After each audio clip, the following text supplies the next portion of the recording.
kur diçka sistemi që komandon këtë botë kur e bën alarmante, është për arsye shpërqendrimi.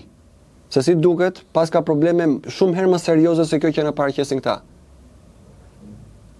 Na bombardojnë me këto që zhvillimet e reja këtu, sot atje i bom namin e zi Iranit sepse jena njisha këto me radhë, janë për shpërqendrim zakonisht. E dyta, për përhapi paniku. Për të çka them. Po, që ti avash të përgatitesh me atë idenë se çfarë po vjen. Po. Sepse ta kam thënë, duan dhe opinionin e botës që t'jem pro, edhe duan që ti diku të pozicionohesh. Anën e kujt mban? Izraelit, Iranit. Po si është bota sipas teje, Alex? Bota ka përshtypjen që është ka arritur të kuptoj, apo jo? Si është? Po pjesa më e madhe nuk e kuptojnë këto gjëra që jemi duke thënë tani. Jo këtë që po flasim, për shembull për ngjarje konkrete ose ngjarje të mëdha. Si arrin ti kuptojnë bota, si vendos? Si mendon ti? Jo, bota e merr sikur është ashtu siç po e paraqesin në televizor ata. Po. E tha aty ashtu është. Ashtu është masa. Lëshoj kaq raketa, ashtu është. Pësoj kaq dëme një vend, ashtu është. Fare. Po realisht domethënë po të shohësh në mediat e huaja, serioze, jo aq pak sa ka mbet domethënë, këndvështrimin ton, që është tjetër pasqyrë nga ajo siç ka propagandohet nga mediat më të rëndësishme në botë. Po tjetër. Nga këto që janë patjetër. Edhe më theq pari ti mua se si ndodh puna e zgjimit, që të kupton që realisht po ndodh. Mos ti përtypin gjëra siç ja servirin. Hapi i parë i procesit të zgjimit është ajo që kemi theksuar disa herë, dyshimi. Mos i përtypni gjërat siç po ja u japin. Dyshoni, sidomos po doli nga mediat, po doli nga këta gjoja presidentat e mëdhenj, të famshëm. Dyshoni, direkt dyshoni.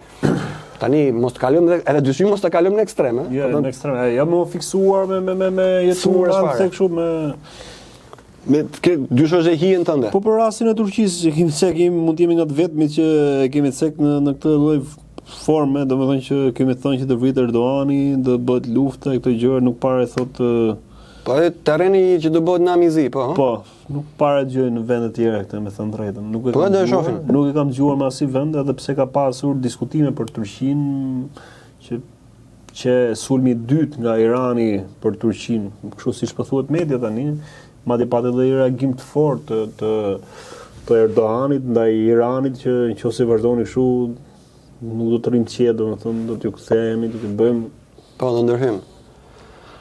Po të si shefosh Irani që ngacmon domethënë Turqinë apo shenjë një skenar tjetër? Jo, Turqia e mbështet Iranin me sa kam kuptuar. Po prandaj po më duket e habitshme si gjë. Po. Është Irani vetë që e sulmon Turqinë apo sulmon dikush tjetër? Si është si gjë?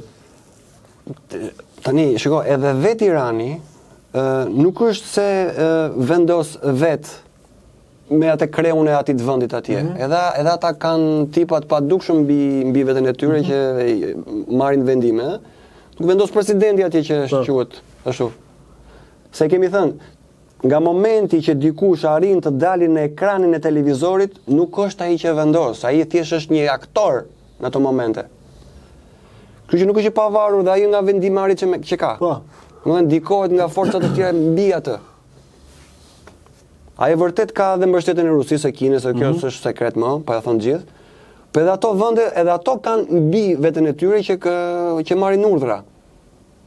Nuk vendosin presidentat, nuk vendosin kryeministrat, nuk vendosin parlamentet. Të gjitha këto janë një skenar i mirë ndërtuar për të dhënë përshtypjen që ka rregulla, ka sistem, ka gjësh vendosin ata që kanë marrë shkollë ku dëgjon. Fare, hiqeni këtë nga mendja këtë gjë. Vendosin tipa që kur nuk i kap kamera televizorit. Janë të frikshëm fare.